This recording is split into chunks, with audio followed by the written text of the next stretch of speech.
Rich dad poor dad के author Robert Kiyosaki कहते हैं बैंक्स आर फॉर लूजर्स, यानी जो लोग बैंक्स को सिर्फ पैसा संभाल कर रखने का एक सोर्स समझते हैं वो हमेशा पुअर और मिडिल क्लास में रह जाते हैं। वहीं रिच लोग अपना पैसा बैंक्स में न रखकर कई ऐसी जगहों पर ऐसे एसेट्स में लगाते हैं जहां से उन्हें सिर्फ सेफ्टी नहीं बल्कि ट्रू वेल्थ मिलती है। रॉबर्ट के मुताबिक अगर आप एक सोडा कैन को जमीन में गाड़ो और फिर 5 साल बाद उस सोडा कैन को निकालो तो वो आपको वैसी की वैसी मिलेगी, पर उसके अंदर का सोडा इतना खराब हो चुका होगा कि आप उसका कहीं यूज नहीं कर पाओगे। ठीक उसी तरह जब आप बैंक्स में पैसा डालते हो तो आप एक सोडा कैन को मिट्टी में डाल रहे हो, यानी 5 साल बाद या 10 साल बाद जब आप उन पैसों को निकालोगे तो वो होंगे तो पैसे ही, पर उनकी वैल्यू कुछ भी नहीं। और यही सबसे बड़ी चीज है जो दुनिया के टॉप 10% लोगों को पता है, इसलिए वो बैंक्स में लिमिटेड पैसा रखकर बाकी सारा पैसा ऐसे एसेट बिल्ड करने में लगा देते हैं, या यूं कहें कि इन 8 ऐसे एसेट्स में लगाते हैं जहाँ पे उनको जीवन भर, यहाँ तक कि जीवन के बाद भी कैश फ्लो मिलता रहता है। पर नॉर्मल मिडिल क्लास लोगों के लिए बैंक्स ही सब कुछ है। आरबीआई के एक रिसेंट डेटा के मुताबिक इंडिया में इन्फ्लेशन का एवरेज रेट 6.5% है, जो आने वाले समय में 7 से 8% तक पहुंच सकता है। ऐसे में क्या बैंक्स में अपनी जिंदगी भर की कमाई रखना सेफ है? रिच माइंडसेट वाले लोग रिस्क कभी नहीं लेते, इसलिए वो अपना कमाए हुए पैसों को अलग अलग जगह इन्वेस्ट कर देते हैं। रॉबर्ट कियोसाकी खुद कहते हैं कि पैसिव इनकम देने वाले जितने ज्यादा एसेट आपके पास होंगे आप उतने ही अमीर बनते जाओगे। तो आज मैं आपको 8 ऐसे एसेट बताने वाला हूँ जहाँ आप अपना पैसा लगाकर अपने लिए हमेशा के लिए कैश फ्लो जनरेट कर सकते हैं। तो सबसे पहला एसेट आता है द कैश। थोड़ी हैरानी हुई होगी राइट, यार अभी इसने तो बोला कि कैश मत रखो और अब खुद ही कैश को एसेट बता रहा है। तो मैं आपको बता दूं कि यहाँ मैं बैंक में रखे आपकी एफडी की बात नहीं कर रहा, बल्कि मैं रेडी कैश की बात कर रहा हूँ। रेडी कैश यानी वो पैसा जो आप एक नई अपॉर्चुनिटी देखकर तुरंत उसमें इन्वेस्ट कर सको। अब देखा जाए तो बैंक आपको 4 से 5% का इंटरेस्ट देता है, पर आने वाले समय में महंगाई 8% से बढ़ने वाली है, यानी देखा जाए तो बैंक में पड़े पड़े आपका पैसा वैसे भी डी वैल्यू हो रहा है। इसलिए उस पैसों को पड़े रहने देने से अच्छा है उसे रेडी कैश की तरह इस्तेमाल करो और जो भी नई अपॉर्चुनिटी दिखाई दे उसमें तुरंत टाइम रहते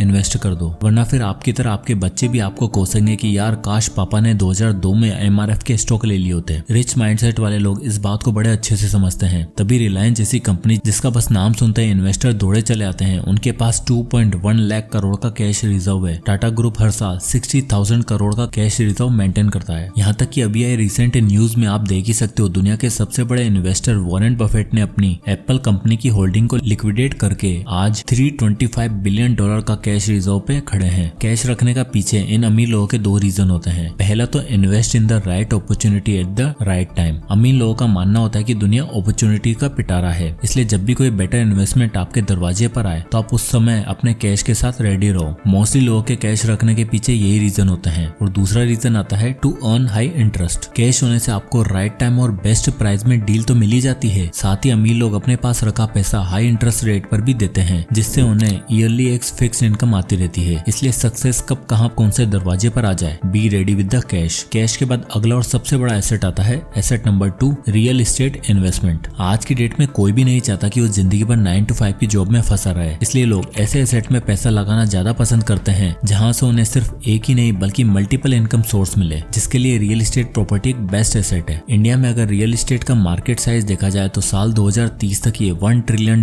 टच करने वाला है, और इस समय हमारी टोटल जीडीपी का 13% अकेला रियल एस्टेट सेक्टर से ही कंट्रीब्यूट होता है। ऐसा इसलिए क्योंकि आने वाले सालों में भले ही जॉब्स खत्म हो जाए, महंगाई कितनी भी बढ़ जाए, पर लोगों को घरों की डिमांड तो हमेशा रहेगी, और साथ ही अर्बनाइजेशन की वजह से बिजनेस भी खुलेंगे। यानी ये इकलौता ऐसा एसेट है जिसमें आज से 50 साल पहले भी जम के कमाई थी और अगले 100 सालों बाद भी रहेगी। साथ ही पॉपुलेशन बढ़ने से इंडिया में कमर्शियल, रेजिडेंशियल और रेंटल स्पेस की डिमांड भी काफी बढ़ रही है, और इकोनॉमिक टाइम्स की एक रिपोर्ट कहती है कि अगले 10 सालों में इंडिया में रियल एस्टेट सेक्टर 18.7% के एनुअल CAGR से बढ़ने वाला है। यानी अगर आप आज की डेट में 20 लाख रुपए का एक फ्लैट खरीद लो तो हो सकता है 5 साल बाद उसकी वैल्यू कंपाउंड होकर 40 लाख भी हो जाए। यानी इन्वेस्टमेंट हमेशा मार्केट इन्फ्लेशन से एक कदम आगे चलेगा। साथ ही एक रियल एस्टेट प्रॉपर्टी आपको एक अच्छा खासा रेंटल यील्ड भी ऑफर करती है। अगर आप 30 लाख की कोई प्रॉपर्टी खरीद कर उसे रेंट पर लगाते हो और महीने का 20 से 25 हजार रेंट से कमाते हो तो साल का आपको 3 लाख रुपए की रेंटल इनकम मिलने लग जाती है। यानी एक साथ 2 फायदे, एक तो लैंड वैल्यू एप्रिसिएशन और दूसरा एक regular source of rental income. यानी कुल मिलाकर बैंक में पैसा जमा करने से अच्छा है invest in real estate. Asset number 3, stocks. Real estate और कैश के अलावा जो एसेट आपको सच में ट्रू वेल्थ के दर्शन करवा सकता है, साथ ही इन्फ्लेशन को भी बीट करके आपके पैसों को कंपाउंड करा सकता है, वो है स्टॉक्स। इंडिया में इस समय टोटल 6000 से भी ज्यादा कंपनी लिस्टेड है और आए दिन कई नई कंपनीज अपने IPO लॉन्च करके पब्लिक से इन्वेस्टमेंट अट्रैक्ट अट्रैक्ट करती हैं। यहाँ तक कि कई ऐसे स्टॉक्स हैं जिन्होंने पिछले कुछ समय में बम्पर ग्रोथ करी है और इन्वेस्टर को 100 गुना से ज्यादा तक का रिटर्न दिया है। हाल ही में पॉपुलर हुआ एलसीड इन्वेस्टमेंट का ये स्टॉक्स 3 रुपए से 2,36,000 रुपए तक रीच कर गया और एक दिन में इसने 67,000 गुना रिटर्न दिए हैं। तो स्टॉक एक ऐसा एसेट है जो आपको अलाउ करता है कि आप किसी भी पब्लिक ट्रेडेड बिजनेस का कुछ हिस्सा या कुछ परसेंटेज ओन करो और जैसे जैसे बिजनेस बड़ा होता है वैसे वैसे आपकी इन्वेस्टमेंट भी इंक्रीज होती है। अब 6000 से ज्यादा कंपनीज में कौन सा स्टॉक अच्छा है ये चूज करना बहुत मुश्किल है, पर अगर आप स्टॉक को इंडस्ट्री वाइड डिवाइड करोगे तो आप जानोगे कि पिछले 20 सालों में इंडिया में कौन कौन से सेक्टर बूम हुए हैं, जैसे IT, health care, FMCG, energy और इंफ्रास्ट्रक्चर। ये कुछ ऐसे सेक्टर्स हैं जो पिछले 20 सालों में ट्रेंड में है और अगले आने वाले 10-12 सालों में भी बूम करेंगे। अब बस आपको क्या करना है, आप एक बजट के हिसाब से इन सेक्टर्स का बेस्ट स्टॉक पिक करो और उसमें इन्वेस्ट करो। और अब इसमें इन्वेस्ट करने के 2 तरीके हैं। पहला लमसम, यानी एक साथ हेवी अमाउंट इन्वेस्ट किया जाए और बाकी का काम मार्केट पर छोड़ दिया जाए। इसमें आप देख ही सकते हो आपको कैपिटल एप्रिसिएशन के साथ साथ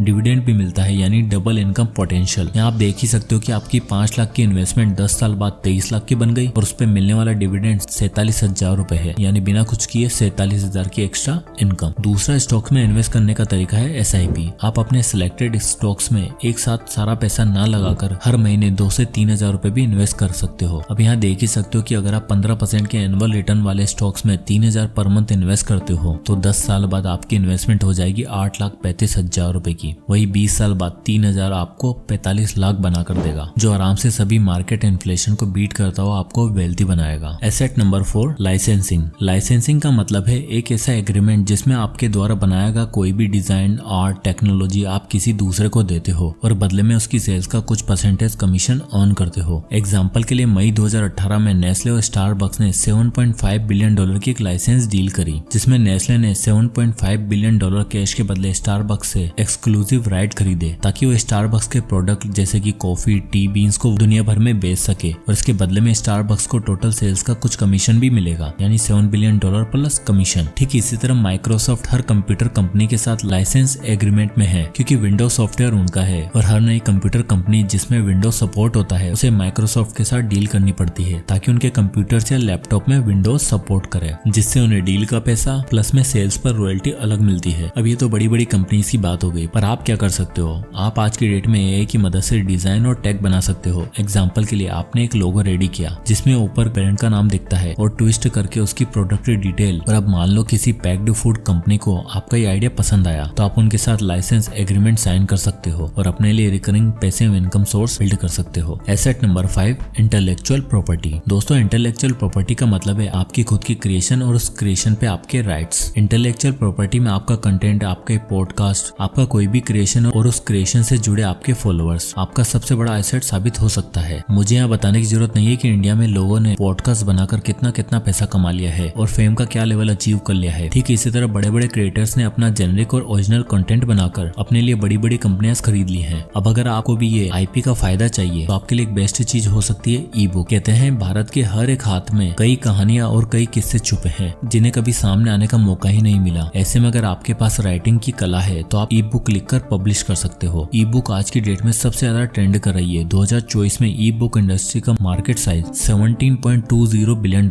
है और रिपोर्ट के अकॉर्डिंग ये बिजनेस 2029 तक बढ़कर $22 बिलियन का होने वाला है। क्योंकि देखो, आज ना चाहते हुए भी हर तरह की जनरेशन फोन और कंप्यूटर पर एडिक्टिव हो चुकी है। सभी को ऑनलाइन और इंटरनेट के मीडियम से कंटेंट कंज्यूम करना है। लोगों को आज की डेट में बुक्स लेकर घूमना अच्छा नहीं लगता, इसलिए वो फोन्स और टैब्स में ही बुक्स रीड करते हैं। और तो और सबसे बड़ी चीज, ई बुक सबके लिए कॉस्ट इफेक्टिव होती है, फिर चाहे वो क्रिएटर हो या यूजर। और आपकी क्रिएट की हुई ई बुक पर आपका कॉपीराइट होता है, यानी वो आपकी इंटेलेक्चुअल क्रिएशन होती है। इसलिए अगर उसका यूज करके लोग कुछ भी क्रिएट करेंगे तो आपको रॉयल्टी के रूप में इनकम मिलेगी। इसलिए बस आपको क्या करना है, आपको एक सिलेक्टिव नीश पर कंटेंट लिखना है, फिर उसे अच्छे फॉर्मेट्स और डिजाइन देने हैं ताकि अट्रैक्टिव लगे। और तो और अगर आप खुद लिख नहीं पा रहे हो या फिर डिजाइन नहीं कर पा रहे हो तो ऐसे बहुत से AI टूल हैं जो आपको ई बुक्स क्रिएट करके एडिट करके दे देंगे। फिर ने Amazon Kindle, अपनी ई बुक, Google Play जैसी जगहों पर आप बेच सकते हो और अपने लिए एक passive income generating asset build कर सकते हो। Asset number 6, renting. अब अगला जो एसेट है वो है रेंट। रियल एस्टेट वाला नहीं, बल्कि आपके पास पड़े रिसोर्सेज का रेंट। भारत के अक्सर घरों में कई ऐसी चीजें, कई ऐसी इक्विपमेंट्स होती हैं जो कभी कभार यूज होती हैं। किसी के घर में 2 गाड़ियां हैं, किसी के घर में एक स्टूडियो सेटअप है जो आज तक इस्तेमाल नहीं हुआ, किसी के घर में PCs और लैपटॉप है लेकिन वो खुद एक ऑफिस का लैपटॉप के अलावा कुछ यूज नहीं करते। और अगर आपके पास कोई इक्विपमेंट है, कोई ऐसी चीज है जो दूसरों का काम आसान कर सकती है, उसे रेंट पर देकर आप अपने लिए रेंटल इनकम कमा सकते हो। एग्जाम्पल के कार और बाइक जैसी चीजों का आप ओला उबर के प्लेटफॉर्म के जरिए रेंट आउट कर सकते हो, जहाँ पर आप ड्राइवर रखकर अपनी अनयूज्ड कार का यूज करके पैसा कमा सकते हो। ठीक उसी तरह रैपिडो जैसे प्लेटफॉर्म पर आप अपने 2 व्हीलर को रेंट करके मंथली रेंटल इनकम निकाल सकते हो। और तो और अगर आपके पास कोई इक्विपमेंट है, जैसे गेमिंग पीसी का स्टूडियो सेटअप है या एक्स्ट्रा लैपटॉप है, तो आप इन्हें बाहर रेंट पर देकर मंथली एक ठीक ठाक पैसा भी कमा सकते हो। Asset number 7, patent and trademark. Business दुनिया में पेटेंट और ट्रेडमार्क एक बहुत ही इंपॉर्टेंट रोल प्ले करते हैं। 1995 में जब अजय भट्ट इंटेल कंपनी के साथ काम कर रहे थे, तब उनको यूएसबी का आइडिया मिला। दरअसल उनकी वाइफ जब अपनी बेटी का स्कूल प्रोजेक्ट तैयार कर रही थी, तब लेटर प्रिंट करवाने में उन्हें बहुत दिक्कत आ रही थी। तब उन्हें एक केबल डिवाइस बनाया जो वर्ड लेवल पर कंप्यूटर्स को जोड़ने का इकलौता डिवाइस बना। आज की डेट में अजय भट्ट के नाम टोटल 130 पेटेंट्स हैं, जो उनके लिए एक लेगेसी एसेट बन चुका है। जैसे पेटेंट आपके इन्वेंशन को प्रोटेक्ट करता है, ठीक उसी तरह ट्रेडमार्क आपके सिंबल्स, वर्ड और फ्रेसेस को प्रोटेक्ट करता है। आज इस कॉम्पिटिटिव बिजनेस दुनिया में स्कैम्स और फ्रॉड के चांसेस बहुत ही तेजी से बढ़ रहे हैं। ऐसे में हमारे लिए बहुत जरूरी हो जाता है कि हम अपने ब्रांड को, अपने लोगों को प्रोटेक्ट करने के लिए ट्रेडमार्क का सही यूज करें। जैसे नाइकी के सिंबल का ट्रेडमार्क है, ऐसे ही एक कंपनी का प्रोडक्ट है जिसकी टैगलाइन है कभी कुछ न करके देखो, जिसके दम पर ये लोग ट्रेड करते हैं और ज्यादा से ज्यादा कस्टमर तक पहुंच पाते हैं। चलो जरा आप भी कमेंट करके बताओ ये किसकी टैगलाइन है। Asset number 8, unique rights, emerging economies. अगला एसेट है यूनिक राइट, यानी किसी स्पेशल जगह का, स्पेशल सोइल या कोई स्पेशल प्रोडक्ट, और किसी भी ऐसी कंट्री में जहां इन्वेस्ट करना आसान हो, वो एक इमर्जिंग इकोनॉमी हो। इमर्जिंग इकोनॉमी मतलब ऐसी कंट्री जो ऑलरेडी ट्रांजिशन फेज में आ चुकी है, जैसे कि यहाँ टेक्नोलॉजी डेवलप्ड है, रियल एस्टेट बूम कर रहा है, टूरिस्ट स्पॉट बढ़ रहे हैं, लोगों का फुटफॉल बढ़ रहा है, अपॉर्चुनिटीज भी बढ़ रही हैं। एग्जांपल के लिए थाईलैंड और इंडोनेशिया। इस डेटा के अकॉर्डिंग आप देख ही सकते हो कि लास्ट ईयर बाली में टोटल 5.27 मिलियन विजिटर आए हैं और हमेशा से ये एक अच्छा टूरिस्ट स्पॉट रहा है, क्योंकि यहाँ कुछ ऐसी स्पेशलिटीज और ट्रेंड्स हैं जो इस दुनिया में और कहीं नहीं। और सिर्फ बाली नहीं, बल्कि इन इमर्जिंग कंट्री में कई ऐसी जगह हैं जहाँ इन्वेस्टमेंट करना काफी सस्ता है। लाइक अगर आपको इंडोनेशिया के आउटस्कर्ट में रियल एस्टेट प्रॉपर्टी बाय करनी है, तो आपको $10,000 यानी मात्र 8 लाख रुपए से शुरुआत मिल जाएगी। और महंगी से महंगी प्रॉपर्टी जैसे कि विला या अपार्टमेंट आपको 50 लाख के अंदर मिल जाएगा, जो आपके लिए एक बहुत बड़ा एसेट साबित हो सकता है। और यहाँ पे इन्वेस्ट करना इसलिए भी आसान है क्योंकि इनकी करेंसी हमारी करेंसी के मुकाबले कमजोर है, बट रिटर्न अमेजिंग है। और तो रियल एस्टेट के अलावा आप इन इमर्जिंग कंट्री के बिजनेस में भी इन्वेस्ट कर सकते हो, जो हैवी फुटफॉल होने की वजह से आपको अल्टीमेट वेल्थ बना के